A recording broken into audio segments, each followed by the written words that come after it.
Good morning, everyone. So, on this beautiful spring day, I'm feeling a little summery.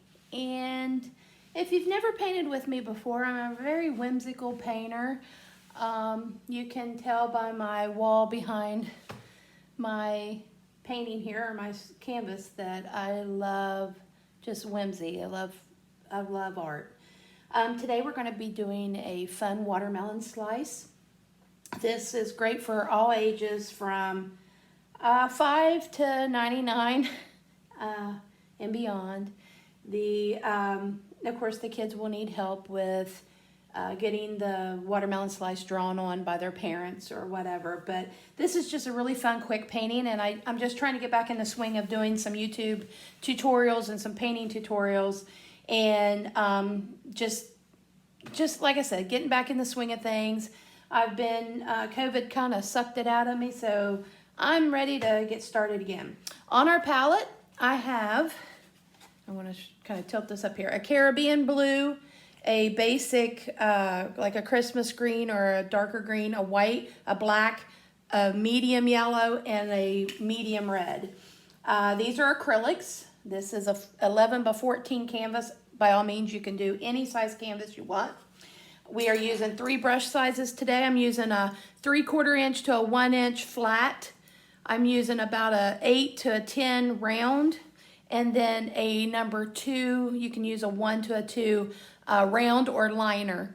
It's whatever you want to use and whatever you're comfortable with. I have a cup of water sitting behind my easel here, just for rinsing out my brushes, and some paper towels.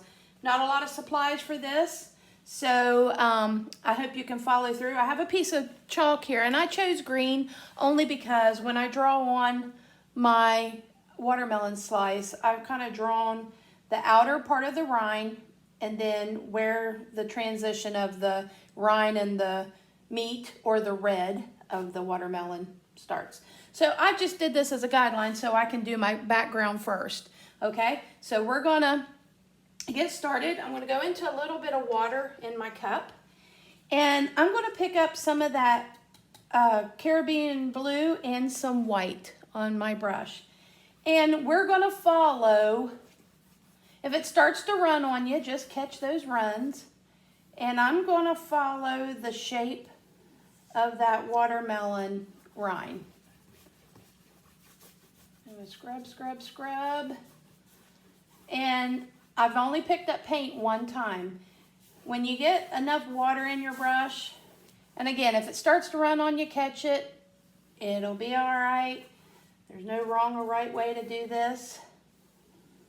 I'm going to bring my watermelon rind just down a little bit more. And then I want you to paint that little edge that goes around your canvas. Don't neglect it. Okay. All right. So it's really pale, it's really light, and it's really watery because it's almost like a watercolor effect. So now, with that being nice and damp, no more water on my brush at this point. Matter of fact, I'm going to get what water is left out of my brush by dabbing it on my paper towel. Let me get my cup moved. And I'm just kind of squeezing out that out of my brush. Okay, I'm going to pick up some more of that blue just by itself, and I want some light and dark streaks in my background here. And I'm not going over them a ton, and then I'm going to do white the same way. I'm picking up some white on my brush, and then I'm going to I just want streaks of that color up there. Again, just kind of smoothing it out on my edges here. Let me see where, okay. All right. You can smooth it out as much as you want. You can leave a really hatchy looking, you can leave some paint strokes like that right there in there if you want. It's your painting. I want you to paint it exactly like you want it. I'm going to put a little bit more white in mine. I'm just kind of, I don't know if this would be the sky or what, but we just want it fun. So now I'm gonna wash my brush. I'm gonna bring my cup out here and bounce it in there. Okay. Now, normally we would let this dry, or you can do a blow dryer to dry it. I'm gonna pause the camera and I'm gonna do that with mine. I'm gonna dry it and then we're gonna start on our watermelon. Okay, so I've dried mine with a blow dryer and you can tell it's dry when it starts to look matte finish, like no gloss. I still have a little bit of wetness up here on this corner, but I'm gonna be focusing down in here, so I'm not too worried about that. So I want you to take that big brush again, make sure it's good and clean. We don't need any water this time. I'm going straight into that dark green. And again, this is not like a forest green, but it's, I call it a Christmas green. And we're gonna paint right up to that line that touches that blue, okay? And if you notice, I'm turning my brush kind of on this skinny edge. This one's kind of flared out, but with enough paint in it, I can get a nice smooth edge. And I'm doing about the width of that brush, maybe a little bit wider for my rind. And I'm going to pick this up just a little bit so I can get down in here. Okay. And we do want to carry this around our edge here. Okay. And that green doesn't like to cover the first coat. It's pretty transparent for the most part. So we're going to just give it a good coat. I'm going to come down here. And see, I messed up. I should have brought that blue down around there, but I'll fix it with my finger. All right. And we will need to go into a little bit of yellow now. Just a little bit. I've picked up just, and where this line meets the meat, I'm going into that with a little bit of yellow. I didn't wash my brush. I want those two greens, two colors to meet to make a new green, like a lime green. Okay. Sort of like that right there. Bringing this around, bringing this around. Okay. Again, fun, easy painting. We're just going to leave it like that right there, and I'm going to wash this big brush. We're going to leave that wet because our next color is white, and I just want most of this color out of my brush, actually all of it. I want to dry it on my paper towel here, squeezing out the color. If you get a lot of color out of it, you need to continue to wash it. So now I'm going into some white while this is still wet. I picked up a good chunk of white. Because if you notice, when you go from the real red part of the watermelon, it'll be down here towards the center. It kind of turns like a pink into a white into the rind. So I'm taking that white right over that edge of that green, okay? Right over that edge. And I'm softening that and kind of bringing it down as I'm painting. Don't worry about this line, we'll go back and get that. And then I'm just blending that into the rest of the green. Okay, just like that. So our rind is pretty much done, other than we need to carry this around, because I forget to do that. Don't worry about that right there, because the red will cover it. And then I need to do it down here. Okay. A little bit goes a long way, so don't muddy this up. If you've lost some of your yellow, you can go back in and pick up the yellow, put some yellow in there. No right or wrong way, okay? So now I'm going to wash this brush again, because we're going to start on our red. Again, very fast painting, great for summer camps with kids. You can get all kinds of sizes of canvases. This would be cute on a little 8x8 or an 8x10. Okay, so I'm going straight into this red. No water on my brush. I'm picking my canvas up because I want to go ahead and paint that bottom edge. Okay, and all the way up here. All right. So now when I start painting with my red, and I'm going to paint this entire thing, and I'm just going to leave about, I don't know, 1/2 inch maybe of space between the green and the red. I'm just going to get this in there the best I can. Keeping the shape of my watermelon. I like my brush strokes nice and smooth. Okay. Like that right there. Look how bright that red is. Isn't that beautiful? Okay, so now, even with that red on my brush, I'm going to squeeze most of that paint out. Okay? Getting most of it out of there. Still going to be a lot of paint. I'm not washing my brush though. I want some of that red in there because I want to create almost like a pink or a salmon color. So now straight into the white. I got quite a bit on there. I want my brush to touch the green and the red at the same time. Okay? And I want to make one full swipe. And then I'm going to keep going over it, and I'm slowly working that down into my watermelon to blend it. Okay, let me fix this down here.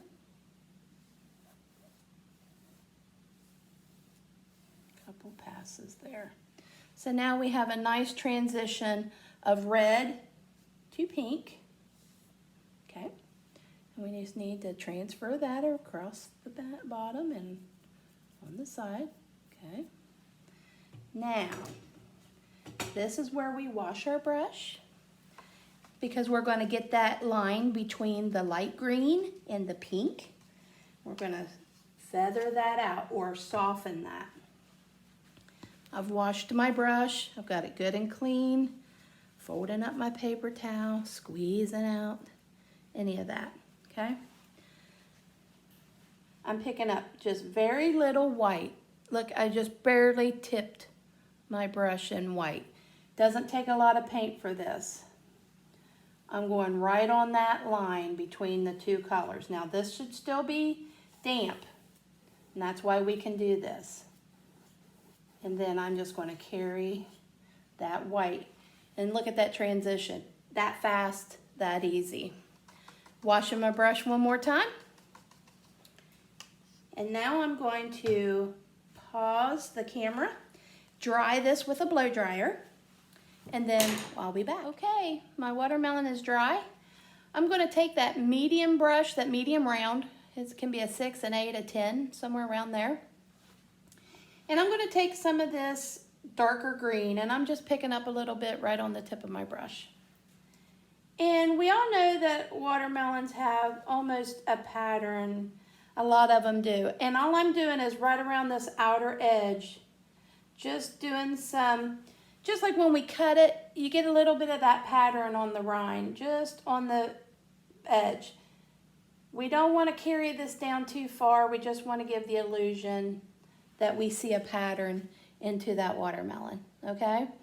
So we can wash that out of our brush. And now with the little brush, our little liner or our little, this is a 2-inch round, okay? It's got a pretty fine point tip on it.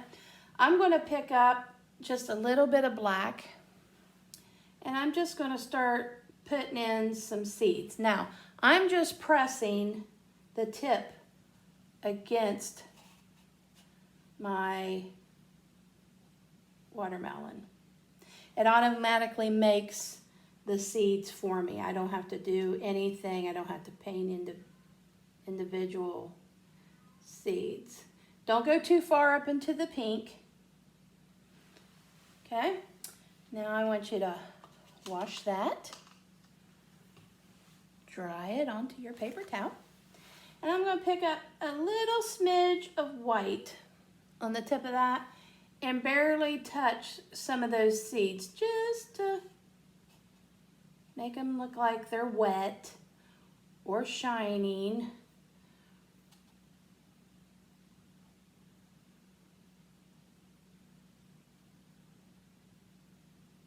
Okay, something like that right there. So far, so good. Okay. Dry that. Going back in with that same brush with a little bit of white by itself, and I'm just going to put some highlights in my rind here just to make it look like this watermelon is juicy and wet. Okay? Also with that white brush, I'm going to go ahead up here and just add some white highlights in my background. And then also just going straight back into the Caribbean blue and doing the same thing. I just like fun brush strokes. I like things to, I think that's why I like Van Gogh so much, because of all of his individual little brush strokes.